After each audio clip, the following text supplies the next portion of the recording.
മലയാളികളുടെ പ്രിയപ്പെട്ട എഴുത്തുകാരൻ എം.ടി. വാസുദേവൻ നായരുടെ പ്രശസ്ത നോവൽ രണ്ടാമൂഴം സിനിമയാകുന്നു എന്ന വാർത്ത വരാൻ തുടങ്ങിയിട്ട് കാലമേറെയായി.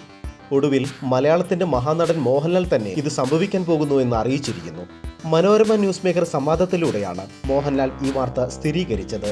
താൻ ഭീമനായി അഭിനയിക്കുന്ന ഈ ചിത്രത്തിന്റെ സ്ക്രിപ്റ്റ് തന്റെ കയ്യിൽ കിട്ടിയെന്നും ലാൽ പറഞ്ഞു.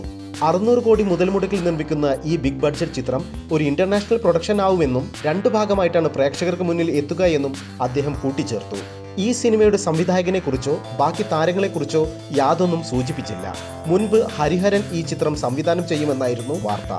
എന്നാൽ ഇപ്പോൾ പ്രശസ്ത പരസ്യ സംവിധായകനായ VM ശ്രീകുമാർ മേനോനാണ് ഈ ചിത്രം സംവിധാനം ചെയ്യുക എന്ന് ചില സ്ഥിരീകരിക്കാത്ത റിപ്പോർട്ടുകൾ പറയുന്നു. താരനിരയുടെ കാര്യത്തിലാണെങ്കിൽ ഇന്ത്യൻ സിനിമയിലെ തന്നെ ഒരുപാട് സൂപ്പർ താരങ്ങളുടെ പേര് പറഞ്ഞു കേൾക്കുന്നു.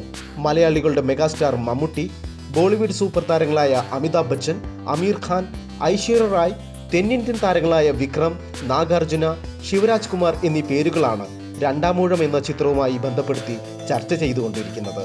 യഥാർത്ഥത്തിൽ ആരൊക്കെയാവും ഈ ചിത്രത്തിൽ അണിനിരക്കുക എന്നറിയാൻ കാത്തിരിക്കുക തന്നെ വേണം. പഞ്ചപാണ്ഡവരിൽ രണ്ടാമനായ ഭീമന്റെ കാഴ്ചപ്പാടിലുള്ള മഹാഭാരതം കഥയാണ് രണ്ടാമൂഴം എന്ന നോവലിന്റെ ഇതിവൃത്തം. എവിടെയും 2ാം സ്ഥാനക്കാരനായ ഭീമൻ അനുഭവിക്കുന്ന ദുഃഖങ്ങളിലൂടെയാണ് ഈ നോവൽ കടന്നുപോകുന്നത്. എം.ടിയുടെ ഭീമൻ എന്ന കഥാപാത്രം മോഹൻലാൽ എന്ന നടന വിസ്മയത്തിന്റെ കയ്യിൽ ഭദ്രമായിരിക്കും എന്ന കാര്യത്തിൽ യാതൊരു സംശയവുമില്ല. 2018 പുറത്തിറങ്ങും എന്ന് പ്രതീക്ഷിക്കുന്ന ഈ ചിത്രത്തിന്റെ ബാക്കി വിവരങ്ങൾക്കായി നമുക്ക് കാത്തിരിക്കാം.